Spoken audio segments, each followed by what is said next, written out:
आइए थोड़ी सी हम चर्चा करें समान नागरिक संहिता के बारे में। समान नागरिक संहिता का लंबे समय से भारत में लागू किए जाने की मांग चल रही है कि इसे केंद्रीय स्तर पर लागू किया जाए।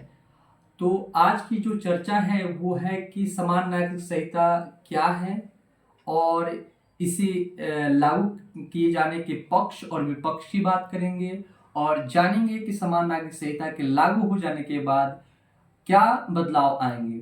तो पहले हम चर्चा करते हैं कि समान नागरिक संहिता है क्या। दो तरह के कानून होते हैं, एक होते हैं आपराधिक कानून और एक होते हैं सिविल कानून।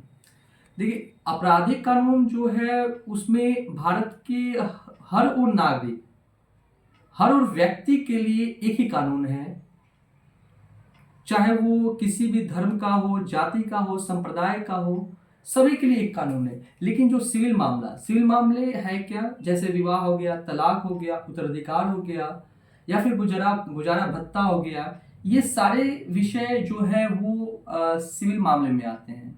और इन मामलों में सभी धार्मिक समुदायों के लिए अलग अलग कानून है।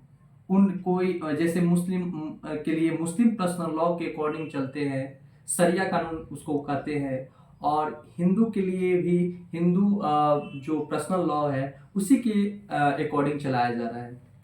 तो आज हम बात करेंगे कि एक तो हमारा जो संविधान है वो समानता की बात करता है।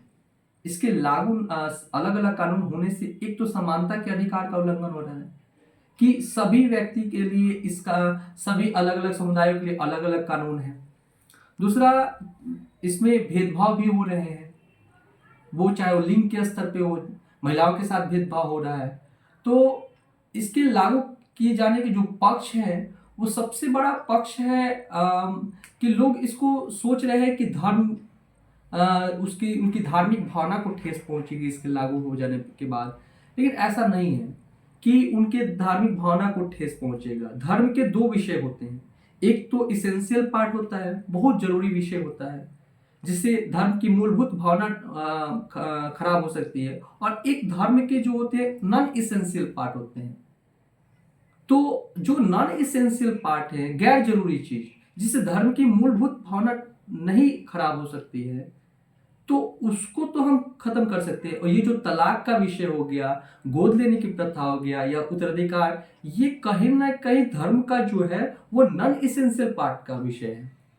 और क्यों हम इसका विरोध कर रहे हैं, समान नागरिक संहिता का विरोध कर क्यों रहे हैं? इसके सबसे केंद्र में जो है वो महिलाएं हैं, और जो इसके विरोध में है वो नहीं चाहते कि महिलाओं को वो अधिकार दिए जाए, चाहे वो कोई धार्मिक व्यक्ति हो या फिर जो एक अलग संस्कृति से, जो हमारे पूर्वोत्तर राज्य हैं वो भी नहीं चाहते हैं कि उनकी संस्कृति के साथ, उनको लग रहा है कि उनकी संस्कृति पर गहरा आघात होगा, पर ऐसा नहीं है। ये सभी को एक दायरे में लाकर एक तो समानता स्थापित होगी, दूसरी भेदभाव का उन्मूलन होगा, सबको एक दायरे में लाया जाएगा। इसका यही सबसे बड़ा फायदा है। तो ये सोचना बहुत ही गलत है कि आप इसे धर्म से जोड़ के देख रहे हैं।